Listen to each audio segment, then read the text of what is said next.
They called me useless, now they want my success. The greatest cruelty I ever faced wasn't a stranger's contempt, it was the quiet, constant dismissal from the people whose love I craved most.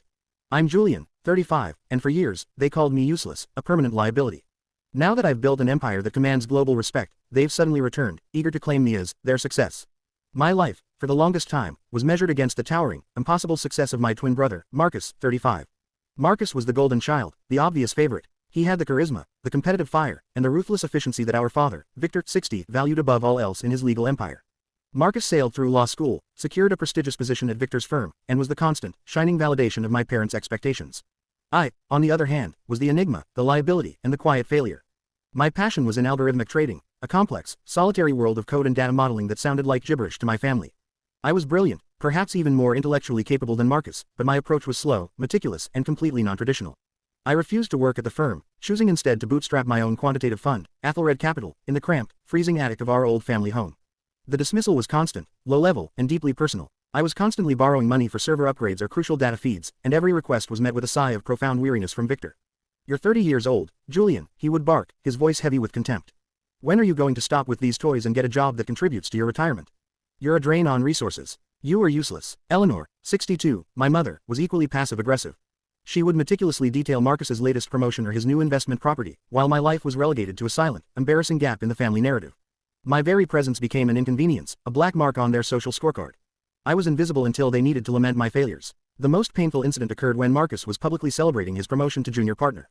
I had finally managed to crack a complex trading algorithm after 2 years of relentless work, a mathematical breakthrough that had the potential to make millions. I tried to share the news with my father. He cut me off instantly. "That's wonderful, Julian, but I need you to do something for me. Marcus needs the attic cleared out for his home office expansion. I told him you were hardly using it. Box up your computer, please. It's time to prioritize stability." My entire existence, my life's work, was treated as disposable clutter, less important than Marcus's desire for a better view.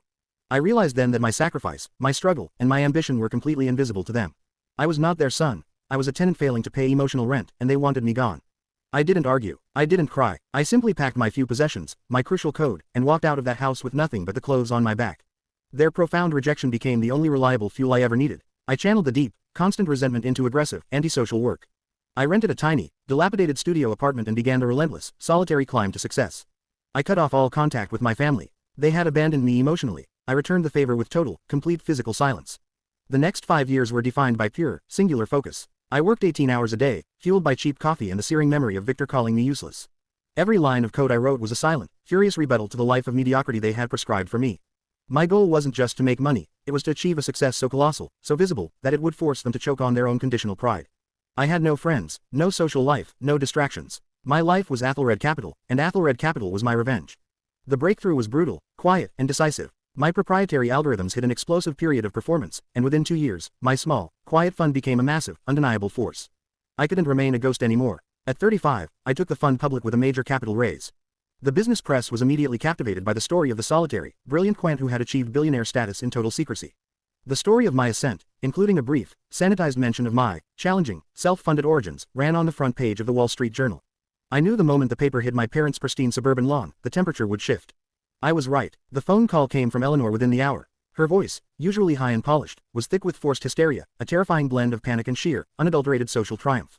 "Julian, oh, my God, your father saw the paper. Sweetheart, we knew you had that special spark. We've been telling everyone how you always had the vision. You were the pride of the family. Call your mother. Your father is crying. The pride of the family." The phrase felt like a cheap, ill-fitting coat. The people who had actively destroyed my workspace and called my life's purpose junk were now claiming ownership of the resulting empire. The reclamation was aggressive and immediate. They descended, not to ask where I had been or if I was okay, but to integrate my success into their own failing narrative. Victor, the man who denied me $5,000 in seed money, now organized a massive, televised charity gala to introduce me to his network, introducing me not as his son, but as Mr. Julian Vance, the visionary behind Aethelred Capital, whose talent we nurtured. He literally rewrote history, claiming he had deliberately practiced tough love to force my independence.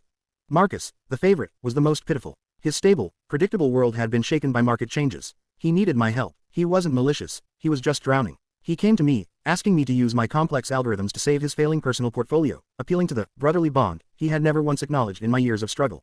He needed my success to save his stability. I watched them perform, each one trying to claw back years of neglect by attaching themselves to my status. They weren't proud of me, they were proud of the billion that validated their own social standing.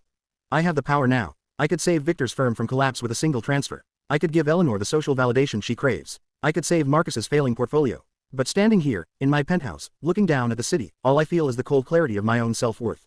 I realized I don't need their validation. My success is my own. The greatest power I possess isn't the wealth, it's the ability to finally say no and watch their entitlement dissolve.